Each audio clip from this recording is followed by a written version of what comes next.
Hello everyone, this is Imran. Welcome to my channel Usmani classes. आज का जो टॉपिक हमारा इंग्लिश का है, वर्ब्स का जो नेक्स्ट पोर्शन है वो है कॉजेटिव वर्ब्स। बहुत ही इंपॉर्टेंट कंसेप्ट है, बहुत ही अच्छे तरीके से हम इसको पढ़ेंगे। एक दो नहीं, 2 4 5 6 क्वेश्चन कम से कम स्टेनोग्राफर में, या फिर अगर एसएससी सीजीएल की बात करें मेंस की, तो या फिर अगर हम सीएचएसएल की बात करें तो 1-2 क्वेश्चन मतलब इसके डेफिनेटली मिलते ही मिलते हैं। किस तरह से मिलेंगे? देखो, ग्रामर का जो पोर्शन है ना, ग्रामर का जो पोर्शन है वो कहाँ कहाँ कवर करता है। एक तो एरर के पोर्शन को कवर करता है, जो एरर आती है हमारे पास। फिल इन द ब्लैंक्स को कवर करता है, जो हम फिल इन द ब्लैंक्स करते हैं। ठीक है, फिल इन द ब्लैंक्स को कवर करेगा। और कहाँ करेगा? ये इम्प्रूवमेंट को कवर करता है, इम्प्रूवमेंट। और कभी कभी ये हमारा क्लोज टेस्ट को भी कवर करता है, क्लोज टेस्ट।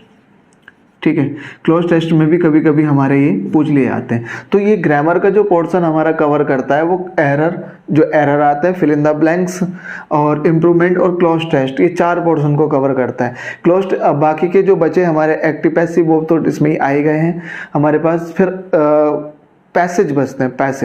पैसेज तो हमारा ग्रामर प्लस साथ में वोकैब, क्योंकि ग्रामर होगी तो हम सेंटेंस का सेंस निकाल पाएंगे। सेंटेंस का सेंस तभी निकाल पाओगे जब उसके जो वर्ड्स यूज किए गए हैं उसमें उनके अर्थ हमें पता होंगे, मतलब वोकैब अच्छी होगी। क्लियर हो गई इतनी बात? तो हम कर पाएंगे पैसेज को। पैसेज किस तरह से किए जाते हैं हम उसके ऊपर भी डिस्कस करेंगे। ठीक है, किस तरह से अपने स्कोर को मैक्सिमाइज करना है आपने। ठीक है, जो अब एसएससी के एग्जाम शुरू होने वाले हैं, जुलाई के लास्ट से शुरू हो जाएंगे सारे, फिर एकदम से तुरंत हम सारी एसएससी एग्जाम कराना शुरू कर देगी, सारे एग्जाम। ठीक है, बहुत कम टाइम बचा हुआ है, बार बार रिवाइज करना। बहुत इंपॉर्टेंट कंसेप्ट है पॉजिटिव वर्ब्स का। एक बार पढ़ के खत्म करेंगे, देखना बिल्कुल एक बार पढ़ के आपको बिल्कुल फिर उसके बाद पढ़ने की जरूरत नहीं पड़ेगी। ठीक है, पॉजिटिव वर्ब्स के बारे में हम बात कर लेते हैं। पॉजिटिव वर्ब्स होती क्या है, पहले तो हम एक बात ये कर लेते हैं। पॉजिटिव वर्ब्स होती है जब हम कोई काम खुद ना करके किसी से करवाते हैं, हमें नहीं करना। ठीक है, हमारा मन नहीं है करने का, किसी से करवाना है तो पॉजिटिव वर्ब्स का यूज करेंगे। ठीक है, खुद नहीं करना, किसी से करवाना है तो पॉजिटिव। खुद करोगे तो डूइंग वर्ब हो गई। ठीक है, वर्ब की मैं फॉर्म बता देता हूँ जल्दी से एक बारी। डूइंग जो वर्ब होती है, डूइंग का मतलब होता है करना, हम खुद कर रहे हैं उसको करना। एक होता है हैपनिंग, हैपनिंग वर्ब होती है, इसका मतलब हो गया होना, अपने आप ही होना। ठीक है, करता कोई नहीं है, बस होता है, अपने आप ही हो जाता है। जैसे पक्षी की बात करें अगर हम, पक्षियों की, तो वो अपने आप उड़ते हैं। ठीक है, सूरज की बात करें तो वो निकलता, हवा बहती है अपने आप ही। ठीक है, कोई काम है, मान लो कंस्ट्रक्शन का काम चल रहा है, वो किया जा रहा है, पढ़ाई की जा रही है, मतलब कोई कर रहा है उसको, तो स्टडी करना, डूइंग, रीडिंग करना, राइटिंग करना, ठीक है, साइकिलिंग करना, तो ये डूइंग वर्ब्स है सारी। और बाकी जो अपने आप होती है वो हैपनिंग वर्ब है। ठीक है, अब मान लो वर्ब्स को हमने खुद नहीं करना है, किसी से करवाना है, तो फिर पॉजिटिव वर्ब्स का यूज करेंगे। पॉजिटिव वर्ब्स कौन कौन सी होती है जो कि हमारे पास ज्यादातर एग्जाम में पूछी जाती है? तो हमारे पास हो गई एक तो हैव की फॉर्म, HAVE, हैव की फॉर्म। ठीक है, उसके बाद गेट की फॉर्म हो गई, GET, गेट। ठीक, हैव और गेट को पढ़ेंगे हम पहले। फिर उसके बाद एक लेट होता है, लेट, बिड, मेक। ठीक है, और हेल्प। ठीक है, जब कोई काम हम खुद ना करके किसी से करवाना चाहते हैं, हम खुद नहीं करते, किसी से करवाना चाहते हैं या कोई और करता है, तो फिर हम पॉजिटिव वर्ब्स का यूज करते हैं। ठीक है, तो हैव हो गई, गेट हो गई, लेट हो गई, विड, मेक और हेल्प, इनके बारे में बात करेंगे। ठीक है, कुछ और इंपॉर्टेंट बात हम करेंगे कुछ और वर्ड्स के बारे में, जैसे कि नोटिस हो गया, ये वर्ड्स भी इंपॉर्टेंट है। नोटिस हो गया, सी हो गया, हियर हो गया, लिसन हो गया। ठीक है, इन वर्ब्स के बारे में हम बात करेंगे और सारी एक एक करके। ठीक है, इन सारी वर्ब्स से एक ना एक क्वेश्चन जरूर मिल जाएगा। ठीक है, कम से कम 4-5 क्वेश्चन स्टेनोग्राफर में तुम्हें मिल जाएंगे। कभी कभी वो हर तरह की फॉर्म में रख देगा, एरर में या फिल इन द ब्लैंक्स में या फिर इम्प्रूवमेंट में। ठीक है, इसके बारे में बात करते हैं। सबसे पहले हम जो वर्ब ले रहे हैं, हैव वर्ब ले रहे हैं। ठीक है, इन सारी वर्ब्स में से हमने ली हैव। हैव हो गई गेट, लेट, विड, मेक, हेल्प और नोटिस, सी, हियर और लिसन। इन वर्ब्स के बारे में हम बात करेंगे। इनमें से सबसे पहले मैंने ले ली हैव। देखना जरा, बिल्कुल एक बार पढ़ के खत्म करना, बिल्कुल। ठीक है, एक बार पढ़ेंगे खत्म हो जाए। देखो, हैव के बारे में एक बात मैं जल्दी से और बता देता हूँ। हैव के बाद जब भी कोई वर्ब आएगी वो थर्ड फॉर्म में आती है। ठीक है, हैव के बाद जब भी कोई वर्ब आती है वो थर्ड फॉर्म में आती है। ठीक है, वो डूइंग वर्ब होती है। हैव के बाद या तो फिर ऑब्जेक्ट होता है तो फिर हैव पोजीशन का सेंस देता है प्रेजेंट इंडेफिनिट में, ठीक है। हैव का यूज हम एक कॉजेटिव वर्ब्स के रूप में भी करते हैं, हैव का यूज कॉजेटिव वर्ब्स के रूप में भी करते हैं जब हम खुद ना करके किसी और से करवाना चाहते हैं, ठीक है। अब समझ लेते हैं जल्दी से हैव के बारे में।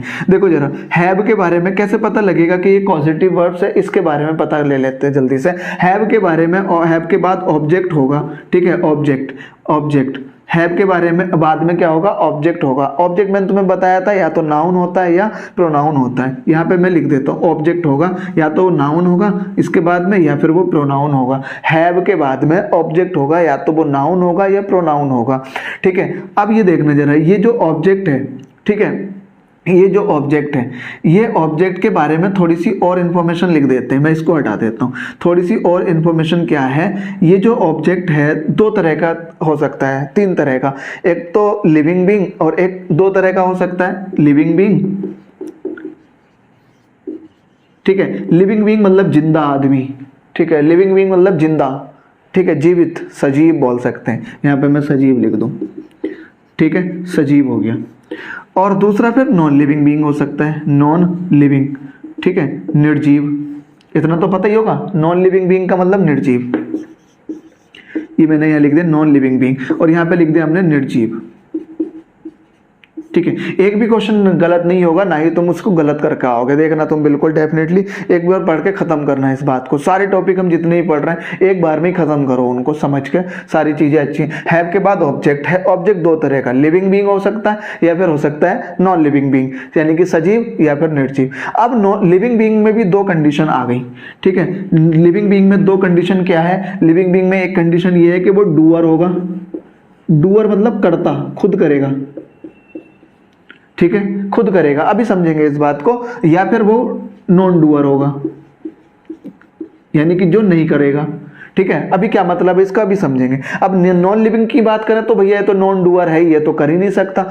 लिविंग बीइंग कोई काम करेगा ही नहीं, वो तो डूअर करेगा ही नहीं। मतलब कोई काम, जैसे कि अगर मैं बात करूं स्टूडेंट की, ठीक है, स्टूडेंट, तो ये हो सकता है कि ये काम करे, हो सकता है कि ये ना करे। लेकिन अगर मैं बात करूं चेयर की, तो चेयर तो पक्का ही है कि काम करेगी नहीं, चेयर कैसे काम कर लेगी, वो तो डूअर है नहीं ना, वो तो निर्जीव है ना। तो इस बात को समझते हैं। अभी उसने कहा डूअर है अगर, और एक हो सकता है नॉन डूअर। लिविंग बीइंग में भी दो कंडीशन है। तो अगर डूअर है तो इसके बाद जो भी वर्ब आएगी वो फर्स्ट फॉर्म में आएगी, ठीक है। इसके बाद जो भी वर्ब आएगी, इस ऑब्जेक्ट के बाद जो भी कोई वर्ब आएगी, ठीक है, इस ऑब्जेक्ट के बाद जो भी वर्ब आएगी वो फर्स्ट फॉर्म में आएगी, इननेट फॉर्म में आएगी, ठीक है, इननेट फॉर्म में। और अगर नॉन डूअर है तो इसके बाद जो भी वर्ब आएगी वो थर्ड फॉर्म में आएगी, ठीक है। तो नॉन डूअर होगा तो वर्ब की थर्ड फॉर्म आ जाएगी। और नॉन लिविंग बीइंग है तो इसमें कुछ सोचने नहीं है, इसके बाद जब भी कोई वर्ब आएगी वो थर्ड फॉर्म में आएगी। थर्ड फॉर्म में क्यों आती है इसके बारे में मैं बात बताऊंगा, बिल्कुल पूरा डिटेल से हम करेंगे,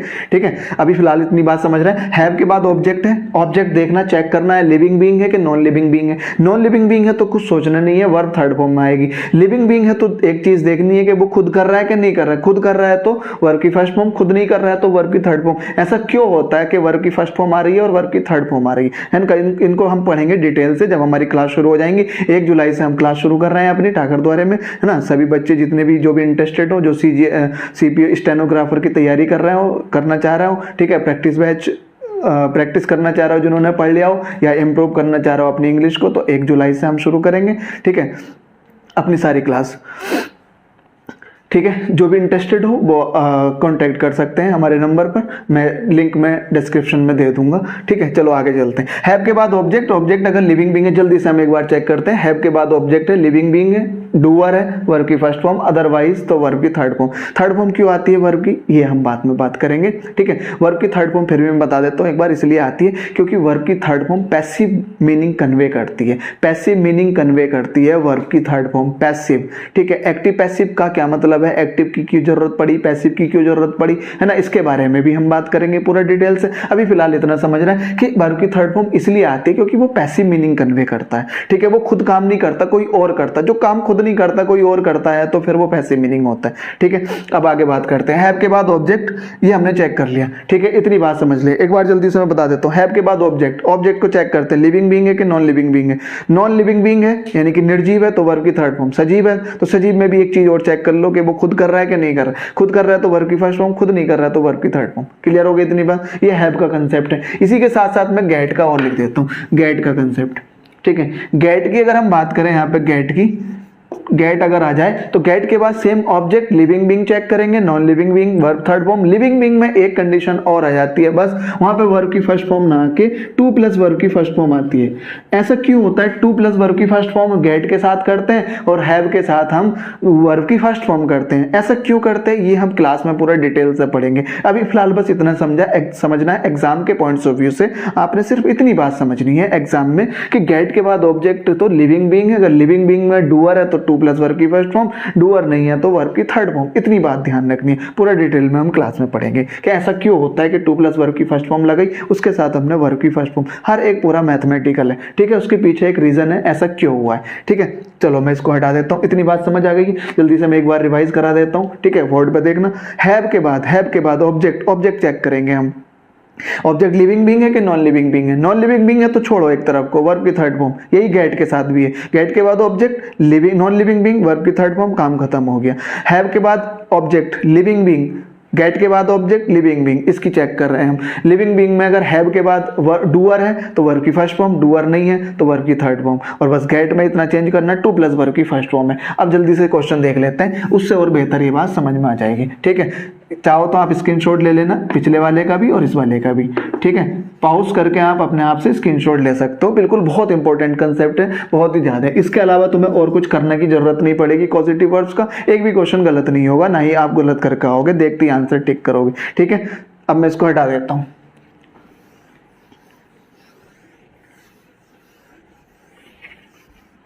चलो भैया देख लेते हैं जल्दी से। हैव के बाद अगर हम बात करें, हैव की अगर हम बात करें, ठीक है, हैव के बारे में बात कर रहे हैं। ठीक है, क्वेश्चन ये है, पहला क्वेश्चन हमारे पास ये है, द टीचर, ठीक है, the teacher have the student, have the students, ठीक है, यहां पे मैं लिख रहा हूं टू डू द वर्क। ये टू डू नहीं, मैं और चीजें भी लिख रहा हूं, टू डू, साथ में ये भी लिख रहा हूं। पूरी चीजें देखेंगे है ना, एरर भी देखेंगे हम, यहीं पे सब चीजें कवर करके चलेंगे। ठीक है, एरर भी यही देखेंगे, फिल इन द ब्लैंक्स भी यही देखेंगे, इंप्रूवमेंट भी यही देखेंगे। टू डू, साथ में मैं और लिख रहा हूं डन, वर्ब की थर्ड फॉर्म डन होती है, डू की सेकंड फॉर्म डिड और थर्ड फॉर्म डन होती है। ठीक है, टू डू डन। ठीक है, और भी लिख देता हूं मैं डूइंग, ठीक है, और एक मैं लिख देता हूं डू, ठीक है, ये लिख दे मैंने, और साथ में बाद में आया द वर्क। ठीक है, अब देख लो, the teacher have the students, the teacher have the students, इनमें बताना टू डू आएगा, डन आएगा, डूइंग आएगा, डू आएगा, एक और लिख लेता हूं डिड, डिड और लिख लेता हूं, है ना, सारा ही कंफ्यूजन ही खत्म कर लेते हैं एक ही बार में। ठीक है, डिड और लिख लेते हैं, जितनी पॉसिबल फॉर्म है हम सब लिख रहे हैं। ठीक है, to do, done, doing, do, did, verb की जितनी भी फॉर्म है ये वाली, इनके सबके कंफ्यूजन खत्म कर रहे हैं। अब आ जाते हैं जल्दी से क्वेश्चन पे। ये है हमारे पास क्वेश्चन, द टीचर, मैंने तुम्हें बताया था सब्जेक्ट के अकॉर्डिंग ही वर्ब लगती है, और द टीचर सिंगुलर है, और सिंगुलर के हिसाब से आने वाली वर्ब सिंगुलर होगी। तो हैव पॉजिटिव वर्ब्स तो है, लेकिन टीचर के हिसाब से हैव का आएगा हैज। एक गलती तो हमारी यहीं पे हो गई। ठीक है, हैज आएगा, the teacher has the student, teacher के अकॉर्डिंग हैज आएगा। क्लियर हो गई इतनी बात, हैव नहीं आएगा। यहां पे हमने एक करेक्शन करना है। ठीक है, the teacher has the students. अब देखो हमने क्या बात की थी, हैज, हैव, हैड। अब एक बात और, हाँ मैं बता दूं, हैव के बाद ऑब्जेक्ट मैंने लिखा था, तो हैव की वो कोई सी भी फॉर्म हो सकती है भाई, हैव की वो फर्स्ट फॉर्म भी हो सकती है। ठीक है, जैसे ये हैज आ गया, और हैव की वो सेकंड फॉर्म हैड भी हो सकती है ना, वो डिपेंड करेगा टेंस के अकॉर्डिंग, कंसेप्ट सेम ही चलेगा। तो the teacher has the students, ये स्टूडेंट्स आ गया यहाँ पे लिखा हुआ। स्टूडेंट्स की बात अगर हम करें तो स्टूडेंट तो भैया विद्यार्थी जो होंगे वो तो लिविंग बीइंग ही होंगे। ठीक है, जो विद्यार्थी होंगे वो तो लिविंग बीइंग हो भाई, जिंदा ही तो होंगे ना, विद्यार्थी पढ़ेगा तो वही जो जिंदा होगा, समझेगा, तो लिविंग बीइंग। अब लिविंग बीइंग में एक कंडीशन है भाई, हमने पढ़नी है कि वो खुद काम करेगा या कोई और करेगा। ठीक है, काम कौन सा होना है, काम ये होना, ये काम होना है, वर्क। डू मतलब करना है, करना क्या है, काम करना है। ठीक है, डू मतलब करना, और करना क्या है, वर्क, काम करना है। टीचर ने विद्यार्थियों से, अब इसका मीनिंग क्या निकलेगा वो अभी हम बाद में बात करेंगे। तो the teacher has the students, has के बाद ऑब्जेक्ट आ गया, हमें मिल गई बात ऑब्जेक्ट की। ऑब्जेक्ट भी हमने चेक किया, लिविंग बीइंग है। लिविंग बीइंग में भी हमने दो कंडीशन चेक करनी है, डूअर है, डूअर मतलब करने वाला खुद ही होगा, ये ऑब्जेक्ट, तो वर्ब की फर्स्ट फॉर्म, और करने वाला खुद नहीं होगा तो कोई और, मतलब वर्ब की थर्ड फॉर्म होगा। ठीक है, अब देखना जरा, इस काम को करना है, इस वाले काम को, और करेगा कौन भाई, स्टूडेंट ही तो करेंगे। स्टूडेंट इस काम को करेंगे तो मतलब ये जो ऑब्जेक्ट है ये डूअर है, यही करेगा इसको, और अगर ये डूअर है तो डूअर अगर है तो वर्ब की फर्स्ट फॉर्म डू आ जाएगी। तो सेंटेंस बनेगा the teacher has the student do the work. Clear इतनी बात, डू द वर्क, ना तो ये आएगी टू डू, ना ये आएगी, ना ये आएगी, ना ये आएगी। चाहे एरर हो, चाहे इंप्रूवमेंट हो, चाहे फिल इन द ब्लैंक्स हो, हमने पूरा चीजें देख ली हैं। तो एरर में आएगी तो हम उस वाले पार्ट में गलती कर देंगे। ठीक है, ये मैंने जानबूझ के दी है, दो जगह नहीं देगा, ये तो मैंने जान के दी है ताकि आप उसके साथ साथ ये वाली प्रैक्टिस भी करते रहो। ठीक है, इसलिए हमने ये बात, ऐसा नहीं कि दो जगह देगा तो भैया यहाँ करेंगे कि वहाँ करेंगे, वो एक ही जगह देगा। ये तो मैंने जान के दिया ताकि आपका ध्यान यहाँ भी जाए। आपका ध्यान जब भी आप एरर करो एग्जाम में तो वो शुरू से जाए, बिल्कुल स्टार्टिंग से, भाई इस टीचर के अकॉर्डिंग यहाँ सही लिखा हुआ भाई, है ना, तब हम आगे बढ़ेंगे। यहां सही है तो अब आगे बढ़ेंगे, है ना, ऐसे चेक करते हुए चलेंगे। डू आ गया। ठीक है, स्टूडेंट, अब इसका मीनिंग बता देता हूं मैं जल्दी से। देखो, टीचर ने स्टूडेंट से यानी कि विद्यार्थियों से ये वाला जो काम है टीचर ने खुद नहीं किया, ये वाला काम विद्यार्थियों से करवाया। तो जब कोई काम खुद ना करके किसी से करवाना है, मुझे नहीं करना, इस टीचर को खुद नहीं करना था, है ना, करवाना था अपने विद्यार्थियों से, तो फिर वो इस पॉजिटिव वर्ब्स का यूज करेगा। The teacher has the students do the work. ठीक है, तो ये काम टीचर ने विद्यार्थियों से करवाया। ठीक है, अगर मैं इसी को ही ऐसे चेंज करूं, the teacher has the work. ठीक है, अब मैं यहां पे लिखूं हैज द वर्क, ये सारी फॉर्म लिख रहा हूं, to do, did, done, do. ठीक है, डूइंग। देखो, इसी चीज को मैंने ऐसे लिख दिया। तो the teacher has the work, मैंने ये लिखा, तो हैज के बाद क्या आ गया भैया, द वर्क आ गया। द वर्क ऑब्जेक्ट है और काम तो निर्जीव हो गया, नॉन लिविंग बीइंग हो गया, तो मैं यहां लिख दूं तो भैया तो निर्जीव है। अगर निर्जीव है तो हमने आप तो कुछ सोचने नहीं है, वर्ब की थर्ड फॉर्म आएगी। कहां गई भाई वर्ब की थर्ड, ये रही मिल गई। ठीक है, ये वर्ब की थर्ड फॉर्म डन आ जाएगा। तो the teacher has the work done.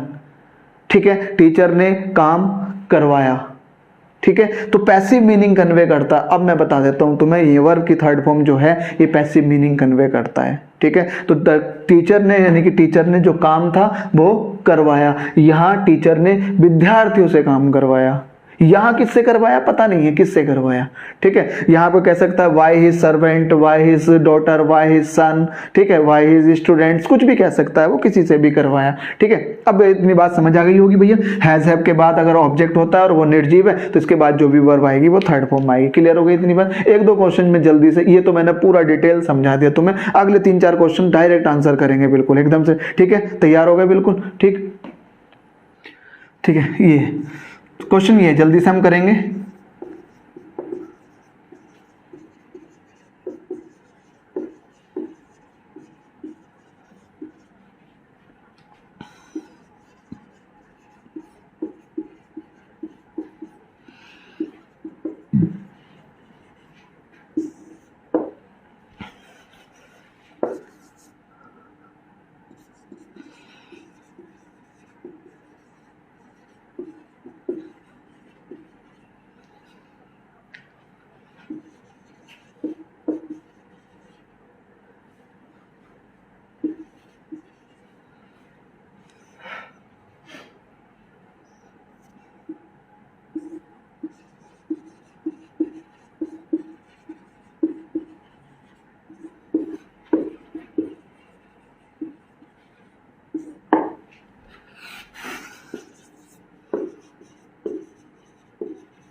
ठीक है, चलो भाई जल्दी से देख लेते हैं। 3 क्वेश्चन है, एक बार एकदम से खत्म करते हैं। हमने देखा दे के बाद विल के बाद हैव, ठीक है, ये चेक किया हमने, हैव के बाद ऑब्जेक्ट मिल गया भैया, ये रहा ऑब्जेक्ट, ठीक है, कोई दिक्कत नहीं है। ही डिसाइडेड टू हैव, देखो भैया इस तरह से भी आ सकता है ये फॉर्म में, है ना, ऐसे नहीं कि डायरेक्ट यहाँ पे, इस तरह से भी आ सकता है। ये वर्ब के बाद टू हैव के बाद फिर देखो एक ऑब्जेक्ट ये रहा, ठीक है। इस ऑब्जेक्ट को मैं जल्दी से चेक करूं मैसेज वाले को, तो ये भी नॉन लिविंग बीइंग है, मैंने NL भी लिख दिया, ये भी नॉन लिविंग बीइंग है, ठीक है, ये भी मैंने यहाँ पे लिख दिया। इस वाले को देखो बी हैव के बाद द पीपल आ गया, पीपल ये ऑब्जेक्ट है और ये लिविंग बीइंग है, LB लिख दिया मैंने, ठीक है। अब देखो LB वाले में चेक करना, लिविंग बीइंग वाले में, नॉन लिविंग वाले में तो कुछ चेक करना ही नहीं है, उसमें तो हमने वर्ब की थर्ड फॉर्म देखनी, वर्ब की थर्ड फॉर्म तुम्हें आनी चाहिए, सेकंड फॉर्म थर्ड फॉर्म, ये हमने पिछली क्लास में डिस्कस कर लिया था। टेलीग्राम चैनल हमारा उस्मानी क्लासेस मैंने वहां पे डाल दिया है, ठीक है, वहां से जाके तुम देख सकते हो उस्मानी क्लासेस, ठीक है। इससे बेहतर भैया ये तो हो गया तुम्हारा, ये टेलीग्राम चैनल है उस्मानी क्लासेस,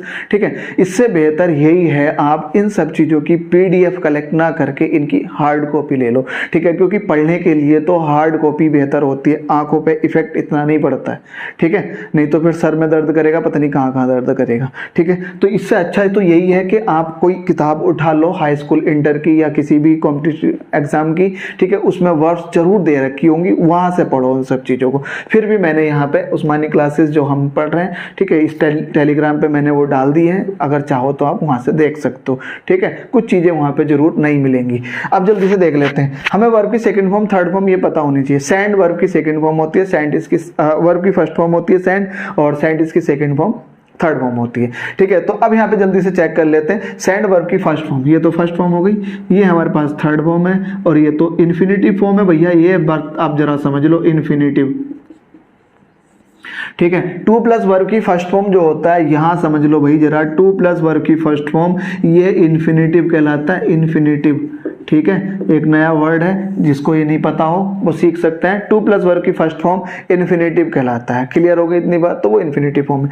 ऑब्जेक्ट है, नॉन लिविंग बीइंग है, तो कुछ सोचना नहीं, वर्ब की थर्ड फॉर्म, आंसर टिक करो, आगे बढ़ो, ठीक है। ऑब्जेक्ट है, नॉन लिविंग बीइंग है, कुछ नहीं सोचना, मैंने तुम्हें बताया था, जिसकी सेकंड फॉर्म में ईडी, थर्ड फॉर्म में भी ईडी लगेगा, रिमूव्ड, खत्म हो गई बात, ठीक है, दोनों आंसर खत्म होगा। इसकी बात करें, be have the people filled their form, तो देखो जरा, बी हैव के बाद ऑब्जेक्ट लिविंग बीइंग है, लिविंग बीइंग डूअर है कि नॉन डूअर है, ये बात समझनी है बस कि भैया ये डूअर है। अब देखो फॉर्म भरना है, फॉर्म भरेगा कौन, यही लोग तो भरेंगे, इनका फॉर्म है, खुद भरेंगे, हम क्यों भरेंगे, हम तो भरवा रहे हैं इनसे। हमने कहा भैया बैंक वालों, तुम बैंक में गए मान लो, ठीक है, तुम्हें अपना खाता उता खुलवाना, तो वो कहेंगे ये फॉर्म ले लो और भर लो, तो बैंक वालों ने तुमसे वो फॉर्म भरवाया, भरा तो तुमने ही ना, ठीक है, तो वो बैंक वालों ने खुद नहीं किया, तुमने किया, ठीक है। तो वी हैव द पीपल, हमने लोगों, हमारे पास लोग हैं, हमने लोगों से भरवाना है, भरवाया है या भरवाएंगे, या वी हैव द पीपल यानी कि हमारे पास लोग हैं जो इस फॉर्म को वो अपने आप खुद भरेंगे, ठीक है, उनका काम है वो खुद भरेंगे, तो we have the people.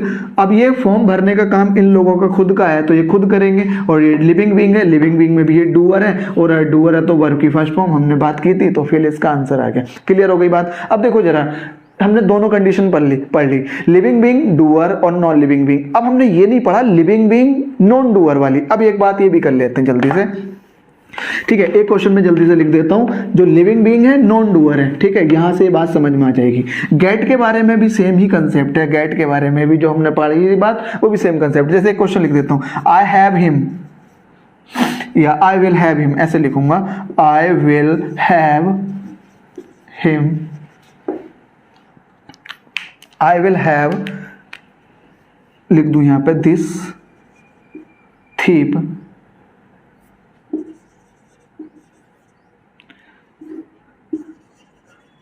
arrested। अब जरा समझ लो इस बात को, I will have this thief arrested, तो आई विल के बाद हैव आ गया, हैव के बाद दिस थीप आ गया, यानी कि नाउन, और जो थीप है, जो चोर है, वो ऑब्वियस है कि लिविंग बीइंग ही होगा, भाई लिविंग बीइंग होगा तभी तो चल फिर रहा होगा, है ना, तभी तो वो चोरी करने के लिए आया होगा।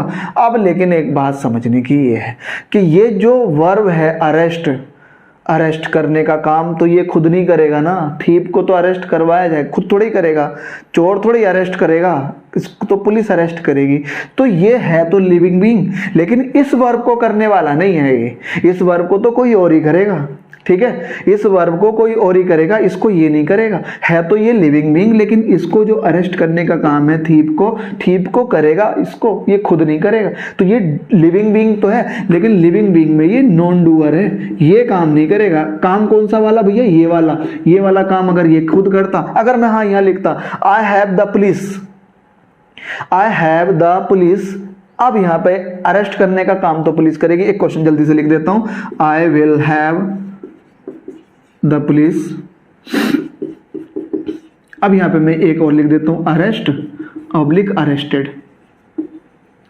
ठीक है, अब देखो जरा, अब पुलिस ही तो अरेस्ट करेगी, तो यानी कि इस वर्ब को करने वाली पुलिस है, लिविंग बीइंग है तो अरेस्ट आ गई। अब इस अरेस्ट करने का काम थीप तो करेगा, इसको तो करवाया जाएगा तो भैया करने वाला कोई और होगा, नॉन डूअर है ये, तो अरेस्टेड हो गया। उम्मीद करता हूं इतनी बात समझ आ गई। बड़ा ही आसान कंसेप्ट है, एक क्वेश्चन तुम्हारा 100% बिल्कुल सही हो जाएगा। ठीक है, एक दो क्वेश्चन तुम्हारे एग्जाम में जरूर आएंगे। अब गेट के ऊपर बात कर लेते भैया, ये तो हमने बात कर ली थी हैव के बारे में, गेट के ऊपर बात करते। बड़ा ही आसान सा कंसेप्ट है, गेट का तो और भी आसान है, उसमें बस टू प्लस वर्ब की फर्स्ट फॉर्म सब कुछ सेम ही तो है।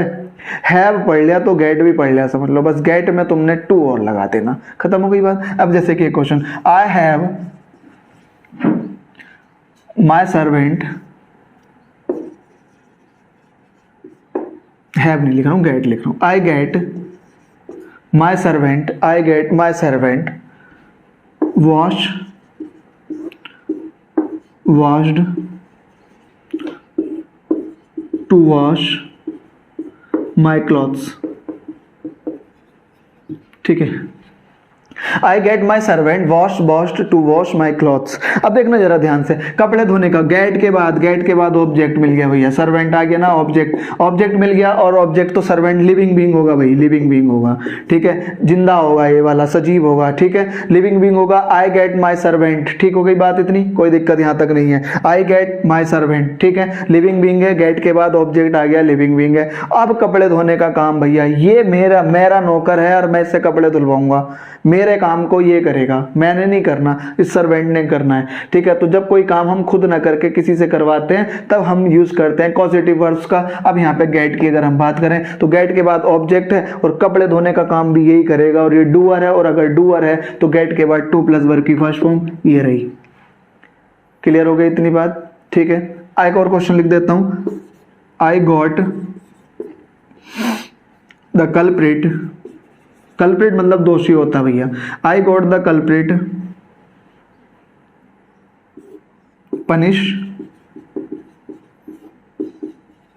punished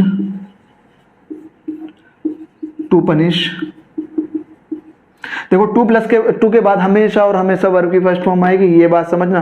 टू के बाद हमेशा और हमेशा वर्ब की फर्स्ट फॉर्म आएगी, और वो इन्फिनेटिव होता है। टू अगर प्रीपोजिशन है तो प्रीपोजिशन के बाद तो पता ही है हमें वर्ब की फर्स्ट फॉर्म में आईएनजी आता है। ये नहीं सोचना हमने आईएनजी आता है, हमने ये सोचना है प्रीपोजिशन के बाद ऑब्जेक्ट आता है, प्रीपोजिशन के बाद प्रीपोजिशन का ऑब्जेक्ट आता है, ये सोचना है। ठीक है, और वर्ब को ऑब्जेक्ट बनाने के लिए, ऑब्जेक्ट मतलब नाउन बनाने के लिए वर्ब को आईएनजी फॉर्म में रखते हैं, जीरेंड फॉर्म जिसको हम बोलते हैं। ये बात हम धीरे धीरे अभी करेंगे आगे चल के, यहां समझते हैं। आई गॉट द कल्प्रिट मतलब दोषी।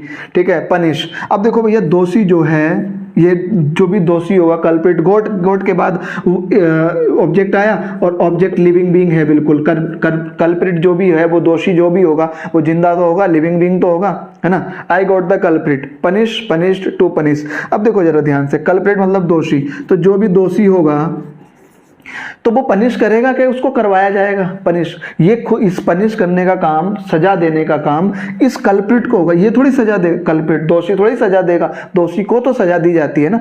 तो इस पनिश करने का काम ये नहीं करेगा, कोई और करेगा, इसको तो कराए।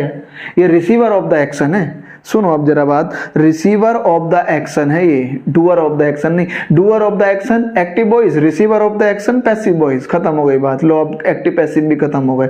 Doer of the action active voice, receiver of the action passive voice. अगर subject receiver of the action है तो पैसिव वॉइस, और सब्जेक्ट अगर डूअर ऑफ द एक्शन है तो फिर वो एक्टिव वॉइस है। अब बात करते हैं कल्प्रिट, जो भी दोषी है वो पनिश तो करेगा नहीं भाई, इसको करेंगे, ये पनिश करेगा, इसको पनिश किया जाएगा, तो ये रिसीवर ऑफ द एक्शन है। और अगर ये रिसीवर ऑफ द एक्शन है तो ये नॉन डूअर है, और अगर ये नॉन डूअर है, ये पनिश करने का काम नहीं करेगा, तो हमने पढ़ रखा नॉन डूअर है तो वर्ब की third form. I got the culprit punished, ठीक है। अब किससे पनिश करवाना वो आगे अलग बात है, बाय द पीपल लोगों से, या बाय द पुलिस से, बाय द जज, या बाय द और कोई भी व्यक्ति हो सकता है ना, तो बाय का सेंस आएगा उस तरह से। क्लियर हो गई इतनी बात, उम्मीद करता हूं यहां तक समझ आ गई होगी। I get my servant to wash my clothes, I got the culprit punished by the people. अब इसको मैं एक बार जल्दी से और बता देता हूँ, एक क्वेश्चन लेके और काम खत्म करते हैं। गेट और हैव का बड़ी आसान है, बिल्कुल एक बार पढ़ के खत्म करो, बस जिंदगी भर नहीं भूल पाओगे इसको, ठीक है। अब देखो जैसे क्वेश्चन है, आई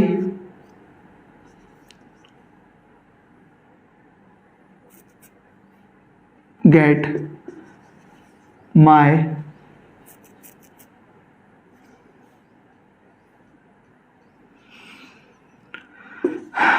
हाउस क्लीन्ड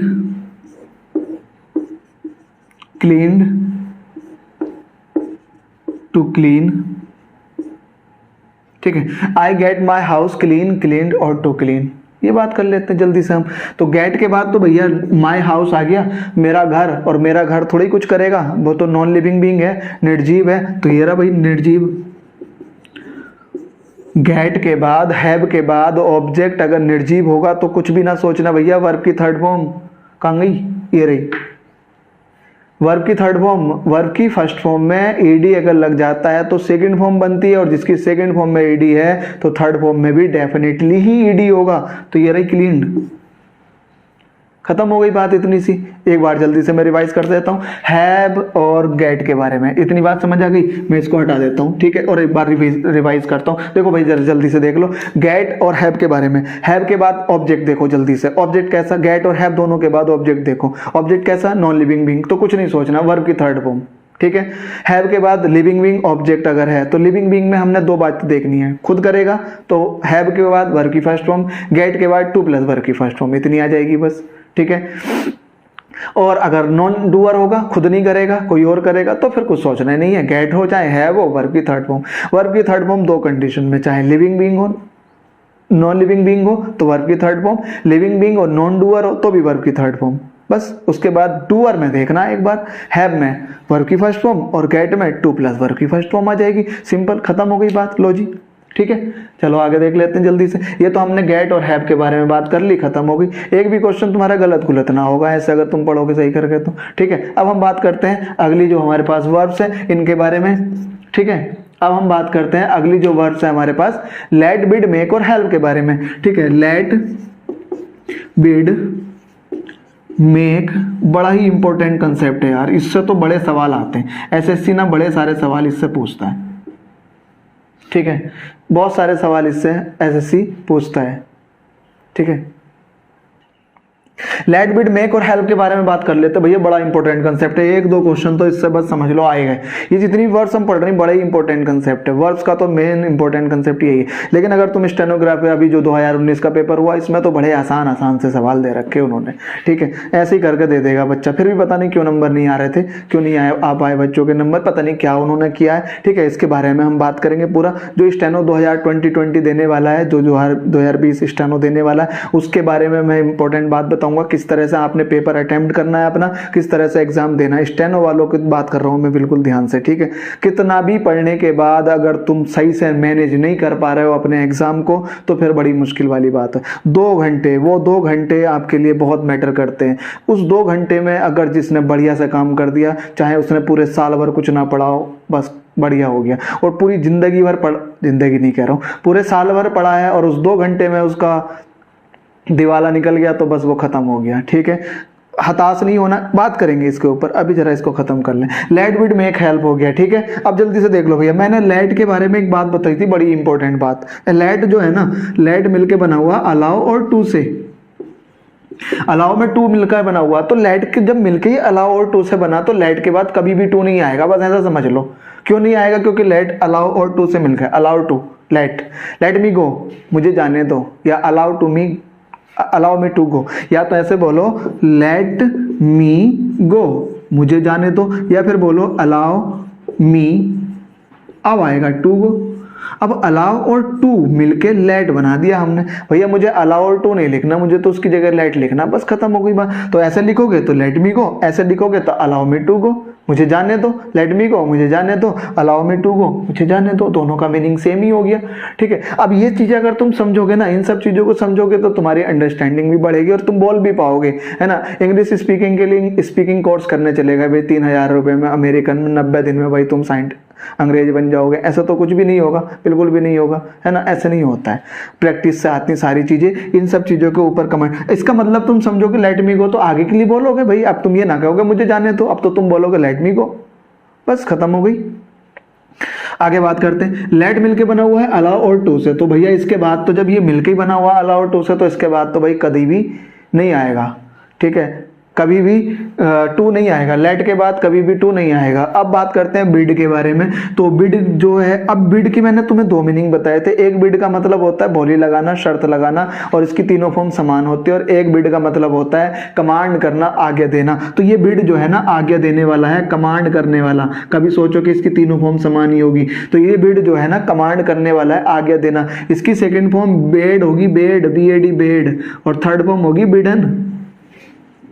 ठीक है, बिड, बेड, बिडन। ठीक है, इसी तरह से मेक की सेकंड फॉर्म मेड होगी। ठीक है, ठीक है, मेड होगी, थर्ड फॉर्म भी मेड होगी। और हेल्प की सेकंड फॉर्म हेल्प्ड होगी, और इसकी थर्ड फॉर्म भी हेल्प्ड होगी। ठीक है, इतनी समझ आ गई बात। तो ये इस तरह से भी आएंगी लिखी हुई। अब समझो भैया इसमें समझने का क्या, इसमें समझने का जो है भाई कि इसके बाद अगर ऑब्जेक्ट आवे, ठीक है, तो इसके बाद ऑब्जेक्ट अगर आता है, लेट, बिड, मेक और हेल्प के बाद अगर कभी ऑब्जेक्ट आता है, तो जो वर्ब आएगी, अब जो वर्ब आएगी, ठीक है, अब जो वर्ब आएगी वो वर्ब हमेशा और हमेशा और हमेशा वर्ब की इनेट फॉर्म आएगी, फर्स्ट फॉर्म आएगी भाई। बड़ा इंपॉर्टेंट कंसेप्ट है। लेट, बिड, मेक और हेल्प के बाद ऑब्जेक्ट, और ऑब्जेक्ट के बाद अगर हमारे पास जब भी कोई वर्ब आएगी वो हमेशा और हमेशा और हमेशा वर्ब की फर्स्ट फॉर्म आएगी। ठीक है, इतनी बात समझ आ गई है, कोई दिक्कत तो नहीं है। ठीक है, क्योंकि इस वर्ब को करने वाला ये सब्जेक्ट होगा। ठीक है, अब एक एग्जांपल के थ्रू इस बात को समझ लेते हैं। देखो जरा हमने क्या चीज सीखी अभी तक, लेट, बिड, मेक और हेल्प के बाद ऑब्जेक्ट, ऑब्जेक्ट के बाद वर्ब की फर्स्ट फॉर्म। बड़ा इंपॉर्टेंट कंसेप्ट है, तो मैं एक ना एक क्वेश्चन जरूर मिल जाएगा हर सेट में। ठीक है, एसएससी के एग्जाम में। एसएससी का एग्जाम का मतलब समझ लो, एसएससी के एग्जाम का मतलब स्टेनोग्राफर नहीं है। एसएससी के एग्जाम का मतलब है CGL, CPO, CHSL। एसएससी एक कमीशन है, एक आयोग है, वो कंडक्ट कराती है एग्जाम, टेक्निकल और नॉन टेक्निकल। टेक्निकल में आ जाते हैं ये बीटेक के पॉलिटेक्निक वाले, और नॉन टेक्निकल में आ जाते हो तुम CGL, CPO, CGL वाले तुम नहीं, स्टेनो वाले। ठीक है, CGL, CPO, CHSL वाले। ठीक, अब इसकी बात करें, लेट, बिड, मेक और हेल्प के बाद ऑब्जेक्ट, ऑब्जेक्ट के बाद वर्ब की फर्स्ट फॉर्म। अब एक बात और हम यहां समझ लेते हैं, देखो जरा जल्दी से। इसके बाद हमने ऑब्जेक्ट अगर वर्ब की फर्स्ट फॉर्म, एक और कंडीशन क्या है, लेट, बिड नहीं है भैया, बिड नहीं है, लेट तो हटाई दो भाई, लेट का तो कोई कंसेप्ट बचा ही नहीं। बिड की बात कर रहे हैं हम, बिड, मेक और हेल्प। ठीक है, ये अगर पैसिव वॉइस में होंगे, पैसिव वॉइस में, यहां पे लिख रहा हूं मैं पैसिव वॉइस में, बिड, मेक और हेल्प अगर पैसिव वॉइस में होंगे तो इनके बाद जो वर्ब आएगी वो टू प्लस वर्ब की फर्स्ट फॉर्म होगी। ठीक है, बिड, मेक और हेल्प पैसिव वॉइस में अगर होंगे तो इनके बाद जो भी वर्ब आएगी, ठीक है, जो भी वर्ब आएगी पैसिव वॉइस में अगर होंगे तो इनके बाद जो भी वर्ब आएगी वो टू प्लस वर्ब की फर्स्ट फॉर्म होगी। अब जल्दी से देख लो जरा, लेट, बिड, मेक और हेल्प के बाद ऑब्जेक्ट, ऑब्जेक्ट अगर है तो वर्ब की first form. Let, bid, make और हेल्प, लेट तो हटा ही दिया, लेट के बाद तो आनी ही नहीं है टू प्लस वर्ब की फर्स्ट फॉर्म कभी भी, है ना, वो तो मैंने हटा दिया। बिड, मेक और हेल्प के अगर पैसिव वॉइस में है तो फिर वर्ब की टू प्लस वर्ब की फर्स्ट फॉर्म। पैसिव वॉइस का कैसे पता लगेगा, जल्दी से हम एक बार रिवाइज कर लेते हैं। प्रेजेंट इंडेफिनिट का पैसिव वॉइस इज एमआर के बाद वर्ब की थर्ड फॉर्म। पास्ट इंडेफिनिट का वाज वर्ब के बाद वर्ब की third form. Present continuous is MR के बाद बीइंग प्लस वर्ब की third form. Past continuous was verb के बाद बीइंग प्लस वर्ब की third form. Present perfect has have के बाद बीन प्लस वर्ब की थर्ड फॉर्म, और पास्ट परफेक्ट हैड के बाद बीन प्लस वर्ब की थर्ड फॉर्म। मॉडल की बात करें तो modal plus be plus verb की थर्ड फॉर्म। खत्म जी पैसिव वॉइस, बिल्कुल एक मिनट में पैसिव वॉइस बिल्कुल पूरी तरह से समाप्त हो गए आपके। ठीक है, समझ आ गए होंगे। ठीक, अब जल्दी से मैं 2-4 क्वेश्चन लिख देता हूं और उसके बाद देखते हैं जल्दी से। ठीक है,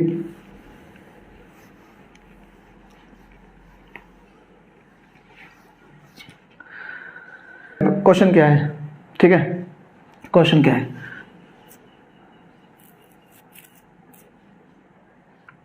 ठीक है, क्वेश्चन ये,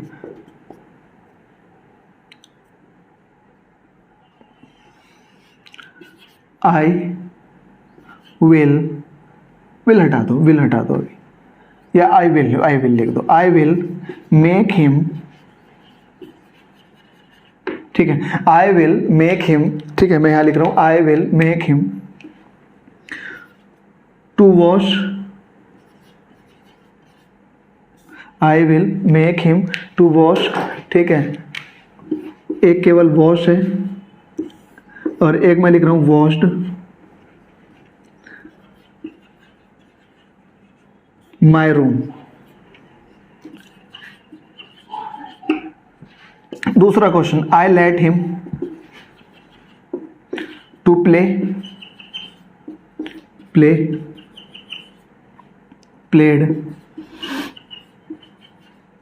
the game.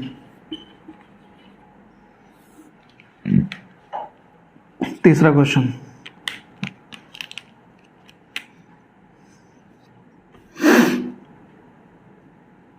I bade him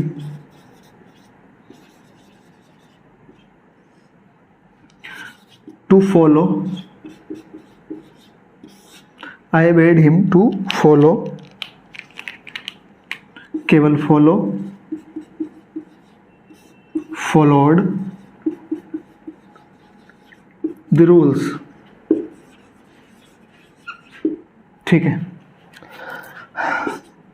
एक और क्वेश्चन मैं लिख देता हूं,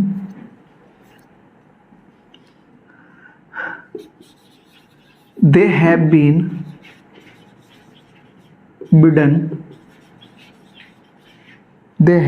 बिडन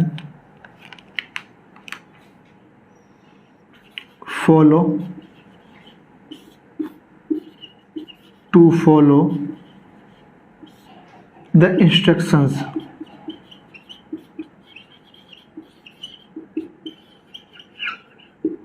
इंस्ट्रक्शंस लिखे हुए वो INSTRUCTIONS। चलो जल्दी से खत्म करते हैं भैया। क्या पढ़ा हमने अभी तक? हमने अभी तक पढ़ा क्या? हमने अभी तक पढ़ा लेट बिड मेक और हेल्प के बाद ऑब्जेक्ट अगर आता है तो वर्ब की फर्स्ट फॉर्म आती है। लेट बिड मेक और हेल्प के बाद अगर ऑब्जेक्ट आए तो वर्ब की फर्स्ट फॉर्म आती है। लेट तो हटा ही दो। बिड मेक और हेल्प अगर पैसिव वॉइस में आते हैं तो इनके बाद टू प्लस वर्ब की फर्स्ट फॉर्म आती है। खत्म हो गई बात। एक क्वेश्चन पक्का। आई विल मेक हिम, विल के बाद वर्ब की फर्स्ट फॉर्म ही आती है, पैसिव वॉइस तो नहीं है। और मेक के बाद ऑब्जेक्ट, ये रहा भैया ऑब्जेक्ट। लेट बिड मेक और हेल्प के बाद अगर ऑब्जेक्ट होता है तो उसके बाद वर्ब की फर्स्ट फॉर्म आती है, और ये रही वर्ब की फर्स्ट फॉर्म टू वॉश। ये वर्ब की फर्स्ट फॉर्म नहीं है, इन्फिनिटिव फॉर्म है, तो क्या आएगा? वॉश्ड। ये भी नहीं आएगा क्योंकि वो वर्ब की थर्ड फॉर्म है। क्या आएगा फिर? Wash. I will make him wash my room. Wash की जगह ना क्लीन कर लो, माई क्लॉथ कर दो, माई क्लॉथ्स। ठीक है, रूम के लिए हम क्लीन का यूज करते हैं, clean. I will make him wash my clothes. खत्म बात। आई इसके ऊपर बात करते हैं। लेट के बाद ऑब्जेक्ट आ गया जी, कुछ सोचना ही नहीं है। लेट के बाद ऑब्जेक्ट आ गया तो क्या ही सोचे। अब इसके बारे में हमने बात कर ली थी। लेट बिड मेक और हेल्प के बाद ऑब्जेक्ट आए तो वर्ब की फर्स्ट फॉर्म कहाँ गई भाई? वर्ब की फर्स्ट फॉर्म ये रही, प्ले। खत्म। I bade him to followed the rules. खत्म बात करते हैं। बेड वर्ब की सेकेंड फॉर्म, बेड वर्ब की सेकंड फॉर्म। कोई बात नहीं है, दिखती नहीं है जल्दी से, एकदम से नहीं दिखती है। बेड के बाद वर्ब की थर्ड, मतलब बेड वर्ब की सेकंड फॉर्म है ना, तो ये रूल्स याद ही नहीं आएगा एकदम से उस टाइम, ये बात समझ में नहीं आएगी। आई बेड के बाद ऑब्जेक्ट देख लो जरा जल्दी से, है ना। और बेड के बाद अगर ऑब्जेक्ट आता है तो उसके बाद वर्ब की इन्फिनिटिव फॉर्म तो नहीं आएगी, थर्ड फॉर्म भी नहीं आएगी, first form. Follow, I made him follow the rules. आगे करते हैं जल्दी से। They have been bidden. भैया ये तो बड़ा ही आसान सवाल है। दे हैव हैव के बाद बीन और बीन के बाद वर्ब की third form, has have had के बाद बीन प्लस वर्ब की थर्ड फॉर्म पैसिव वॉइस। और या फिर ऐसे देख लो बिडन चलो इस फॉर्म में तो उसके बाद ऑब्जेक्ट है ही नहीं, ऑब्जेक्ट ना है तो भी वर्ब टू प्लस वर्ब की फर्स्ट फॉर्म आती है, तो ये रहा भाई टू प्लस वर्ब की फर्स्ट फॉर्म, अब नहीं आएगी वर्ब की फर्स्ट फॉर्म, खत्म गई बात। तो लेड विड मेक और हेल्प के बाद बड़ा ही आसान कंसेप्ट है, एक बार पढ़ के खत्म करो बस इस चीज को। ये इतने इतने आसान से एक दो क्वेश्चन जब पता है पक्का आते ही आते हैं, है ना, तो एक बार पढ़ के इसको और खत्म कर लेते हैं सारी चीजों। क्लियर हो गया? चलो मैं मिटा देता हूँ, चाहो तो आप इसका स्क्रीनशॉट ले लो। पढ़ने के लिए भैया डेडिकेशन चाहिए होता है। एक बात और समझ लो, पढ़ने के लिए कहने के लिए तो हम पढ़ रहे हैं भाई, पढ़ाई कर रहे हैं, बड़ी अच्छी बात है पढ़ाई कर रहे हैं, लेकिन उसके लिए पूरा डेडिकेशन। पता लगा किताबें खोल रखी हैं, दिमाग कहीं और चल रहे हैं, ठीक है, थोड़ी सी देर के बाद फ़ोन पे मैसेज आ गया, कंपनी का ही आ गया, पता है और किसी का तो आएगा नहीं, कंपनी का आ गया, बड़ी हड़बड़ाहट में देखा, अरे पता नहीं आज किसने मैसेज किया, है ना, कंपनी का मैसेज देखा, है ना, पूरा डिस्ट्रैक्शन हो गया ना माइंड पूरी तरह से। फिर उसके बाद पढ़ने बैठ रहे हैं, फिर कह रहे हैं भाई साहब हमारी नौकरी नहीं लग रही है ना, फिर फोनों पे बातें चल रही हैं रात रात भर, है। ऐसे नहीं करना भाई, पढ़ाई करनी, एक दो घंटे तो पढ़ाई कर ही सकते हो, बाकी उसके अलावा कुछ भी करो, ठीक है, पढ़ो सही करके। पढ़ने से तो सब कुछ होगा, नहीं पढ़ोगे तो फिर क्या ही कुछ होने वाला, कुछ भी नहीं होगा। थोड़ी सी देर के लिए देख ली, मन नहीं कर रहा तो बंद करके रख दी वीडियो पढ़ाई की, ठीक है, अच्छी बात है। पता क्यों नहीं करता मन पढ़ाई में वीडियो को ऑनलाइन देखते हुए? क्योंकि और बहुत सारी चीज़ें होती हैं यूट्यूब पे देखने के लिए। पढ़ाई वाली वीडियो के नीचे ही अगर थोड़ी सी और अच्छी कॉमेडी वाली वीडियो दिखाई दे गई, है ना, कुछ और अच्छी सॉन्ग से दिखाई दे गए, वह उस पर क्लिक हो जाएगा। ध्यान ना बार बार जा रहा होगा, वह इसी खोल के देख लूँ यार, पहले हटा चल, है ना, पढ़ाई में तो कर ही लूंगा बाद में, पहले चल इसे ही खोल लूँ, और उसे खोलेगा तो उसके नीचे और अच्छी वीडियो मिलेगी। अब बस फिर तो पूरा टाइम गया ही, पढ़ाई गई ना फिर एक तरफ, फिर कहेंगे नौकरी नहीं लगती। ऐसे थोड़ी लगती नौकरी, बड़ी मेहनत करनी पड़ती है बहुत ज़्यादा। हटा देता हूँ इसको, आसान सी सवाल थे, कंसेप्ट से ख़त्म करते हैं इस बात।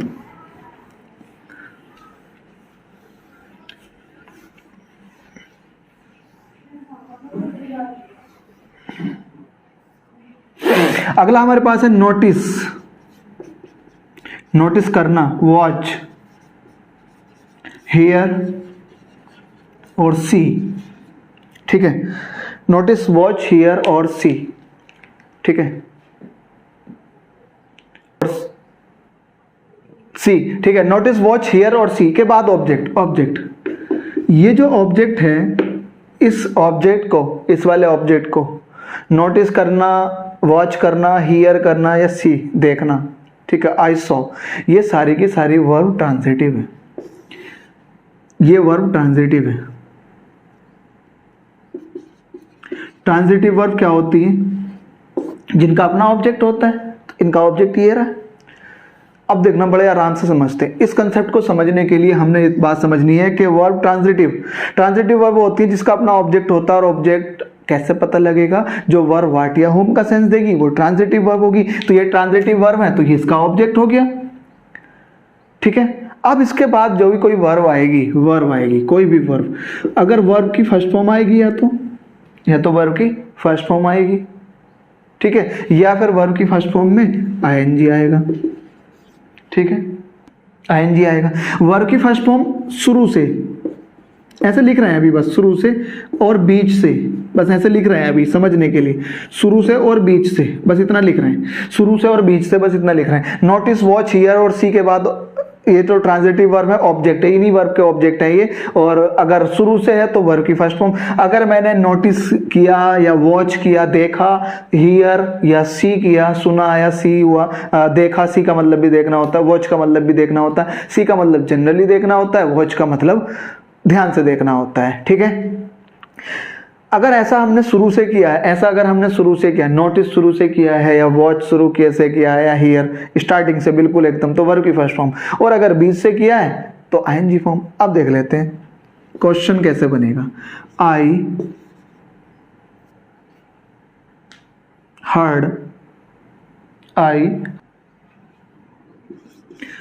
हर्ड द बॉम्ब, ठीक है, जो बॉम्ब है, ठीक है, आई हर्ड द बॉम्ब, एक्सप्लोड और एक्सप्लोडिंग, ठीक है। आई हर्ड द बॉम्ब एक्सप्लोड, बड़ा इंपॉर्टेंट कंसेप्ट है यार ये, इसमें गलती तुम कर खाओगे। यहाँ पे एक बात और लिख दूं, इसके बाद जो वर्ब आएगी टू प्लस वर्ब की फर्स्ट फॉर्म ना आवे कभी भी, ठीक है, ये नहीं आएगी टू प्लस वर्ब की फर्स्ट फॉर्म, ठीक है, ये नहीं आएगी। ऑब्जेक्ट के बाद वर्ब की फर्स्ट फॉर्म आएगी या फिर वर्ब की फर्स्ट फॉर्म में आईएनजी आएगा। अब देखो जरा, अगर तुमने शुरू से किया होगा तो फर्स्ट फॉर्म, और अगर बीच से किया होगा तो आईएनजी फॉर्म। एक क्वेश्चन और लिख देता हूं, वाइल पासिंग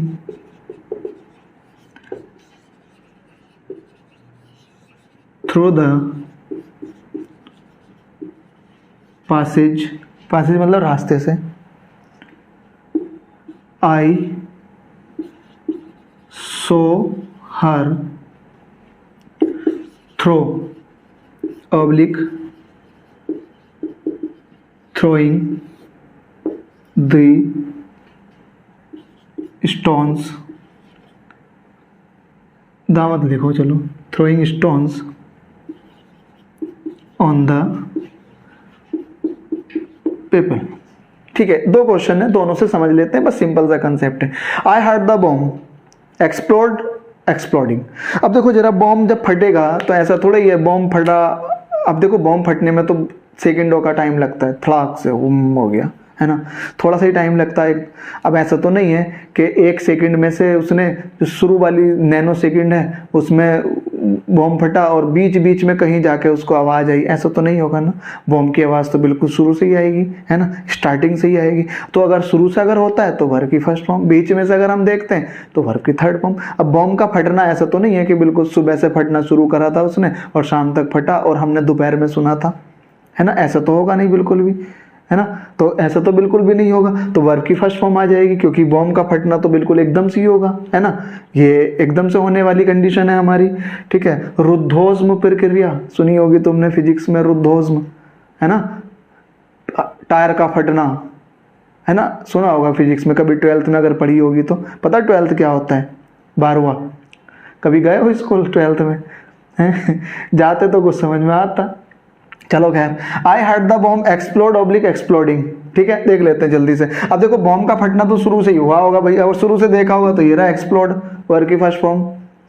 बीच में से सुनते हो सकता है कि तुम्हारे कान ऐसे हो कि बीच में से ही सुन रहे हो, है ना, तो एक्सप्लोडिंग लगा देना, है ना। बीच में से तो नहीं होगा भाई, देखो साफ सीधी बात है ना, एक्सेप्शन केस नहीं चलते इसमें, सुनना तो शुरू से सुनना भाई बॉम्ब का फटना, नहीं तो मत सुनो। तो I heard the bomb explode आ जाएगा। अगला, while passing through the passage, passage मतलब रास्ते से, जब मैं पास हो रहा था, वाइल, वाइल एक वर्ब नहीं है, प्रीपोजिशन है। प्रीपोजिशन के बाद वर्ब आईएनजी फॉर्म में इसलिए आती है क्योंकि प्रीपोजिशन अपने बाद ऑब्जेक्ट लेता है, और वर्ब को ऑब्जेक्ट बनाने के लिए, नाउन बनाने के लिए आईएनजी फॉर्म लगाते हैं, जीरंड जिसको बोलते हैं, ठीक है। इसलिए प्रीपोजिशन के बाद वर्ब आईएनजी फॉर्म में आती है। क्यों आती है पता लग गया? क्योंकि प्रीपोजिशन अपने बाद ऑब्जेक्ट लेती है, नाउन, और ऑब्जेक्ट नाउन होता है, और वर्ब को नाउन बनाने के लिए उसको जीरंड फॉर्म में रखते हैं, और जीरंड फॉर्म वर्ब की होती है आईएनजी फॉर्म। क्लियर? चलो बढ़िया है, बड़ी अच्छे से समझते हो तुम। वाइल पासिंग थ्रो, तो फिर से आ गया थ्रो, थ्रो फिर से प्रीपोजिशन है भैया, प्रीपोजिशन फिर से अपने बाद ऑब्जेक्ट लेती है, तो ये रहा इसका object. While passing through the passage, अब देखो जरा, ये वाला काम भी यही व्यक्ति कर रहा था जिसने उसको देखा था, रास्ते से भी यही गुजर रहा था और यहाँ भी इसने देखा। तो एक ही व्यक्ति अगर होता है तो इसके साथ हम नहीं लगाते हैं कोई भी सब्जेक्ट, या ये पूरा सेंटेंस हमारा यही मीनिंग कन्वे करता है और इसमें हमें वर्ब की और सब्जेक्ट की जरूरत नहीं पड़ती है। हालांकि ये अगर तुम पूरा सही से बनाओ तो ये ऐसे बनेगा, वाइल आई वॉज पासिंग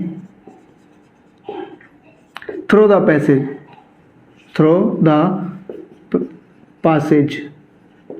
अब ये पूरा सेंटेंस ऐसे बना, लेकिन इसको तुम ऐसा ना लिख के पूरे को, अगर हाँ वही वाला सब्जेक्ट भी यही है तो इसको पूरे को ऐसे ना लिख के फिर हम ऐसे भी लिख सकते हैं। क्लियर हो गई? नॉन फाइनाइट वर्ब का कंसेप्ट है, लो जी नॉन फाइनाइट वर्ब भी खत्म हो गई है, ठीक है। ये जो वर्ब का कंसेप्ट है ये नॉन फाइनाइट वर्ब का कंसेप्ट है। While passing through the passage लिख लो, या while I was passing through the passage.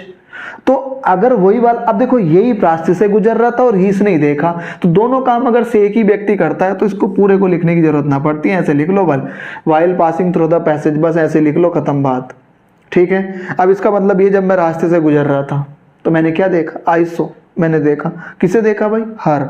सो के बाद ऑब्जेक्ट आ गया जी, ये रहा, मैंने उसे देखा, क्या करते हुए देखा भाई?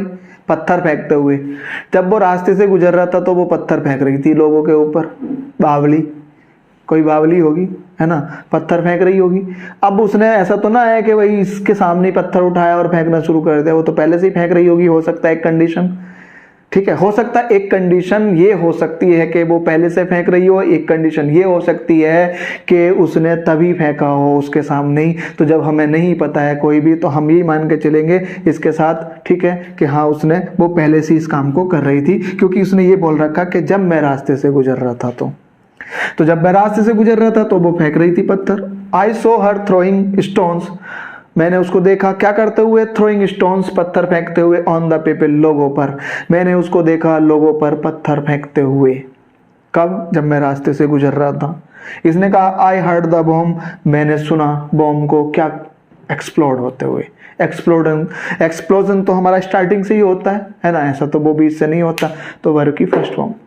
उम्मीद करता हूँ ये सारी बातें बड़ी आसान सी तरह से मैंने तुम्हें समझाई हैं, ठीक है। इधर को हो जाता हूँ मैं, आप चाहो तो इसका स्क्रीनशॉट ले सकते हो, ठीक है, चाहो तो इसका स्क्रीनशॉट ले सकते हो। भैया स्क्रीनशॉट से अच्छा है तो अपनी कॉपी पेन उठा के बैठे करो, स्क्रीनशॉट तो आप लेके यार बस भूल जाते हो। स्क्रीनशॉट तो पता नहीं कितनों के लिए रखे होंगे तुमने, है ना, फेसबुक पे मिला कोई स्क्रीनशॉट लेकर रख लिया, है ना, ऐसे जो तुमने कर रखा होगा, वो सब चीज़ें नहीं करनी।